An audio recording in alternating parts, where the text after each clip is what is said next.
জয় শ্রীকৃষ্ণ। রাধে রাধে। বিষ্ণু পুরাণে স্বয়ং শ্রীকৃষ্ণ নিজে বলেছেন যে জন্মাষ্টমীর দিন যদি আপনারা এই খাবারটি খেতে পারেন তাহলে মানুষের দুর্ভাগ্য কেটে গিয়ে সৌভাগ্য উদয় হয়। এবং এই যে 26শে আগস্ট 2024 সোমবার মহাসমারোহে সারা বিশ্বব্যাপী পালিত হচ্ছে এই জন্মাষ্টমী। জন্মাষ্টমী তিথি হিন্দু সংস্কৃতিতে অনেক গুরুত্ব বহন করে, কারণ এই দিন ভগবান কৃষ্ণের জন্মবার্ষিকী উৎসব। সারা বিশ্বে সেজন্য শ্রীকৃষ্ণের জন্মাষ্টমী সকল কৃষ্ণ ভক্তরা পালন করে থাকে। তাই শ্রীকৃষ্ণের ইচ্ছা অনুযায়ী এই সামান্য খাবারটি যদি আপনারা খেতে পারেন বা শ্রীকৃষ্ণকে এই যে খাবারটি খাওয়ার কথা বলছি সেটা ভোগ হিসেবে নিবেদন করে তার প্রসাদ কিন্তু আপনাদের খেতে হবে এবং সকলকে খাওয়াতে হবে। তাহলেই কিন্তু শ্রীকৃষ্ণের আশীর্বাদ ও সারা বছর আপনাদের মাথার উপর বর্ষিত হবে।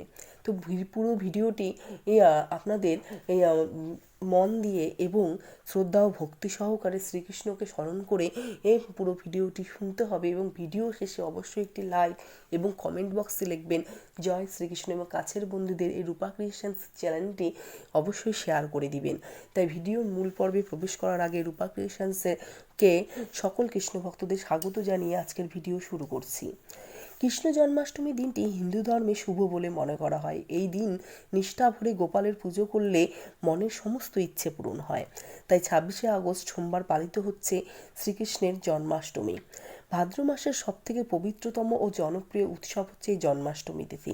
শ্রীকৃষ্ণের আশীর্বাদ আপনার উপর বর্ষিত হবে যদি আপনি এই খাবারটি ভোগ হিসেবে শ্রীকৃষ্ণকে নিবেদন করে তারপর নিজেরা প্রসাদ হিসেবে সেটা খান। 2024 সাল থেকে তাহলে আপনার ভাগ্য সৌভাগ্যে পরিণত হবে যদি এটা ভক্তি ভরে মনে বিশ্বাস নিয়ে এই প্রসাদ গ্রহণ করেন।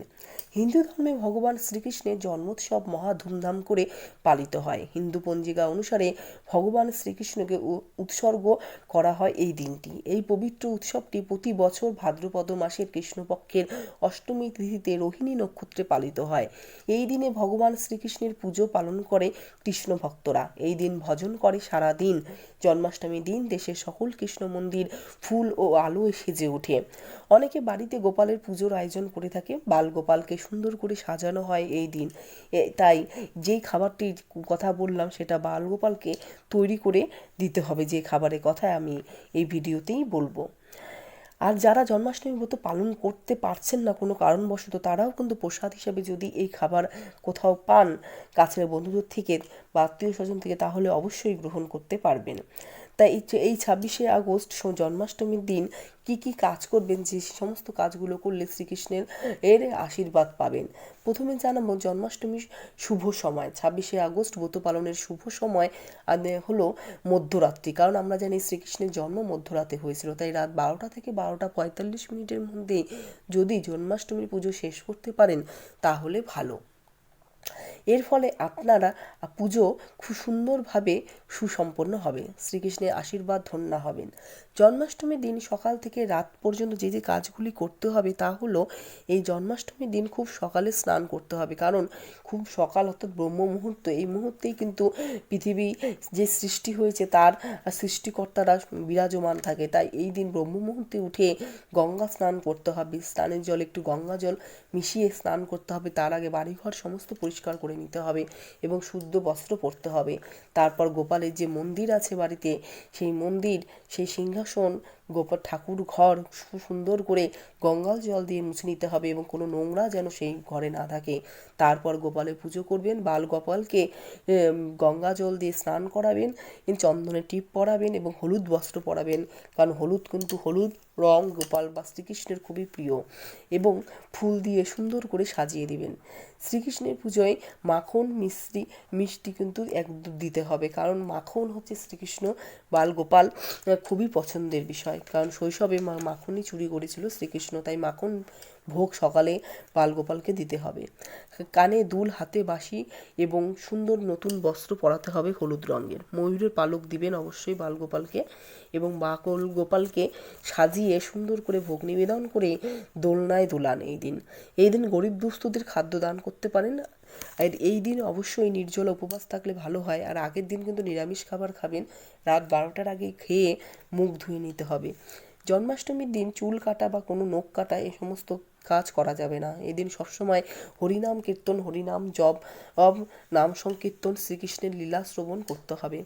জন্মাষ্টমীর পর দিন স্নান সেরে নির্দিষ্ট সময়ের মধ্যে পালন করতে হবে। ভগবান কৃষ্ণের প্রসাদ খেয়েই কিন্তু পালন করবেন।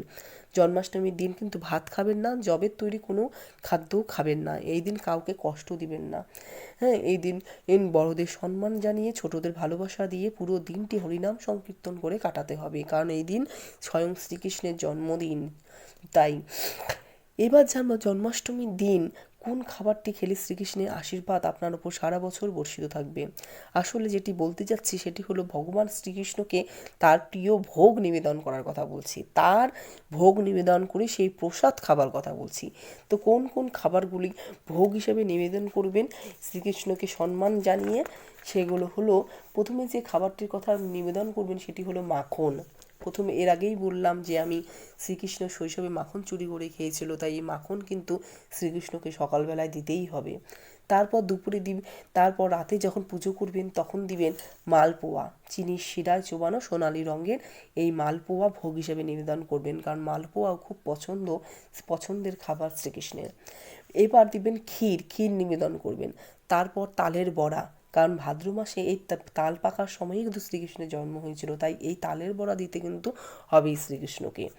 মালই, এই প্রসাদও আপনারা শ্রীকৃষ্ণকে দিবেন। এবং সেই পুজো নিবেদন করার পর, পুজো হওয়ার শেষে প্রসাদ হিসেবে আপনারা এই ভোগগুলো গ্রহণ করবেন, কারণ শ্রীকৃষ্ণ সেটাই স্বয়ং বলে গেছেন যে যে তাকে যেরকম ভোগ দিবেন সেরকম এই প্রসাদ নিজেরা গ্রহণ করবেন। এবং শ্রীকৃষ্ণের বাহন যে গরু, তাকেও কিন্তু প্রসাদগুলো খাওয়াতে হবে, কারণ স্বয়ং মানে এই যে দেবতা তো কিছু চোখে দেখা যায় না, কিন্তু যারা জীবন্ত এই জীবের মধ্যেই কিন্তু শিব, অর্থাৎ জীবের মধ্যেই কিন্তু এই ভগবান বাস করে। তাই জীবে প্রেম করে যেই জন সেই জন সেবিছে ঈশ্বর।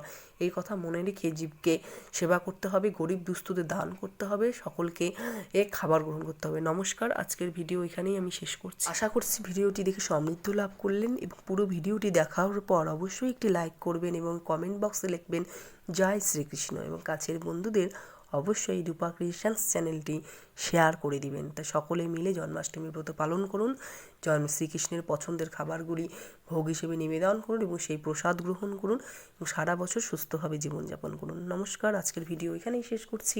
সকলকে হরে কৃষ্ণ জানাই।